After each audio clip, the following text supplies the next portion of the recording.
বাংলাদেশের সেনাপ্রধান তিনি একটি বক্তব্য দিয়েছেন। তিনি বলেছেন সেনাবাহিনীকে এত দ্রুত চাপ দেওয়া উচিত হবে না, নির্বাচিত সরকার এসে এইগুলো ঠিক করবে। আপনাকে জিজ্ঞেস করতে চাই, আপনি কি বাংলাদেশের সেনাপ্রধান নাকি আপনি ভারতের সেনাপ্রধান? আপনার ইলেকশন অবৈধ, সুতরাং এই অবৈধ যদি ইলেকশন হয়, সেই ইলেকশনের এমপি মন্ত্রী তারাও তো স্বাভাবিকভাবেই অবৈধ।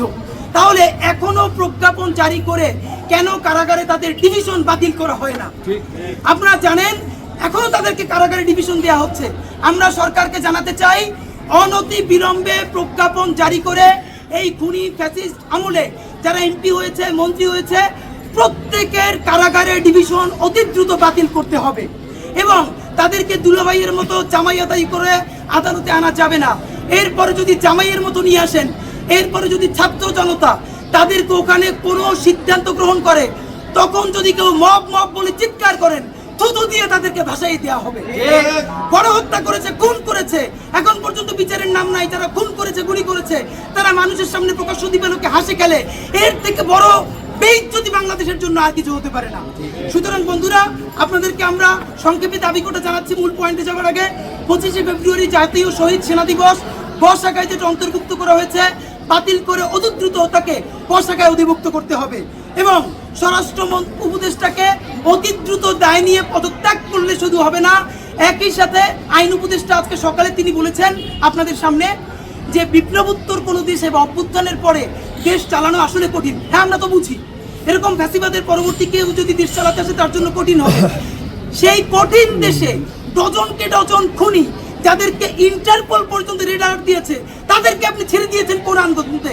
মানে কি এইটা এমন একটা কিছু হয়, আমরা এটা বুঝতে পেরেছি। এমন ত্রাস তৈরি করা হবে দেশে যাতে বাংলাদেশের বর্তমান জনগণ, আমরা ডক্টর ইউনূস স্যারের উপরে যে পরিমাণ আস্থা নিয়ে আছি, যাতে সেই জনগণ ডক্টর ইউনূস এবং তার এই উপদেষ্টা পরিষদের উপরে নতুন করে আন্দোলনে নামতে বাধ্য হয়। নির্বাচনের দাবি নিয়ে সমস্ত এই জিনিস একই সুতোয় বাধা বলে আমরা মনে করি। কারণ আজকে আপনারা দেখেছেন আমাদের আপনার বক্তব্য, আপনার কথা আর ভারতের বক্তব্যের মধ্যে তো কোনো তফাৎ নাই। ভারত বাংলাদেশের এত বন্ধু কবে হলো যে ভারত 14তে এসে বাংলাদেশের ইরশাদকে বলে যে আপনি যদি ইলেকশনে না যান তাহলে জামাত ক্ষমতায় চলে যাবে। 18-র ইলেকশন করে দিল, 24-এর ইলেকশন করে দিল একটা ভোট ছাড়া। সেই ভারত বাংলাদেশে গণতন্ত্রের কথা বলে, নির্বাচনের কথা বলে। এর মানে কি এই নির্বাচন, এই গণতন্ত্র যত ভালো হোক, যদি আমার শত্রু ভারত সেই কথা বলে, চক্ষু বন্ধ করে বলতে পারি এই জিনিস বাংলাদেশের জন্য ভালো নয়, ভালো নয়, ভালো নয়। কারণ বাংলাদেশের অবস্থান হবে সেটা। ভারত কোনোদিন বাংলাদেশের, দেখেন আমার বন্ধুকে এইটা চেনার দরকার নাই, একটা জাতির জন্য চেনা দরকার তার প্রধান শত্রুকে। গত 18 বছরে বাংলাদেশের মানুষ একটাই তার সফলতা, সেটা হলো তার প্রধান শত্রুকে সে চিনতে পেরেছে। সুতরাং এই শত্রুর সাথে আপোষ নয়, এই শত্রুর সাথে আমরা মীমাংসা করতে চাই।